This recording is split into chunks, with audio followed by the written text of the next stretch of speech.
রাজনীতিতে নারীর অংশগ্রহণ আজও নানা প্রতিবন্ধকতায় আটকে আছে। ক্ষমতার অঙ্গন থেকে শিক্ষাঙ্গন কোথাও নারীর জন্য তৈরি হয়নি সমমর্যাদাপূর্ণ ও নিরাপদ পরিবেশ।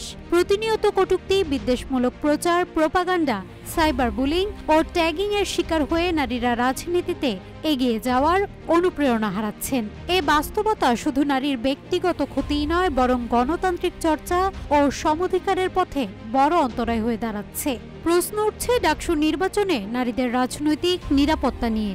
একদিকে শিবিরের বিরুদ্ধে নারী বিদ্বেষী অভিযোগ উঠছে বারবার। শিবিরের কাছে নারীরা কতটা নিরাপদ, এই প্রশ্নই এখন মুখ্য বিষয়। সম্প্রতি ডাকসু নির্বাচনকে ঘিরে এক ফেসবুক পোস্টে সাদেক কায়েম প্রতিজ্ঞা করেছেন, বিপ্লব পরবর্তী ডাকসু নির্বাচনে এমন একটি রাজনৈতিক পরিবেশ গড়ে তোলা হবে যেখানে নারীরা মুক্তভাবে ও আত্মবিশ্বাসের সঙ্গে নিজেদের স্বকীয়তা বজায় রেখে রাজনীতিতে অংশ নিতে পারবেন। তিনি বলেন, নারীদের জন্য একটি নিরাপদ বিশ্ববিদ্যালয় গড়ার এই পথযাত্রায় আমরা থামব না। RICL TMX, যুগের পর যুগ স্থাপনা থাকে মজবুত।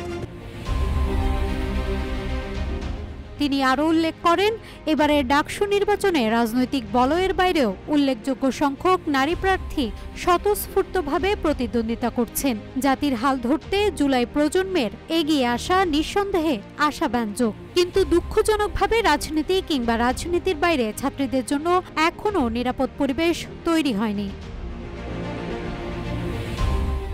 তাসনিম জারা, ফাতিমা তাসনিম জুমা, সাবিকুন নাহার তামান্না, উম্মে সালমা ডান বা বাম যে কোনো ঘরানার প্রার্থী প্রতিনিয়ত কটূক্তি, সাইবার বুলিং ও অপপ্রচারের শিকার হচ্ছেন। এর ফলে অনেক নারী শিক্ষার্থী এখনও রাজনীতিতে কিংবা নির্বাচনে অংশগ্রহণে নিরুৎসাহিত হচ্ছেন।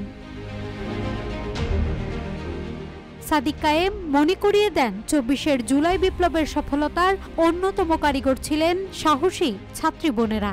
তাদের দুর্নিবার নেতৃত্ব ও অবদান বিজয়কে ত্বরান্বিত করেছে। তবু বাংলাদেশের রাজনৈতিক সংস্কৃতিতে নারীরা কখনোই যথাযথ অংশগ্রহণের উদ্দীপনা পাননি।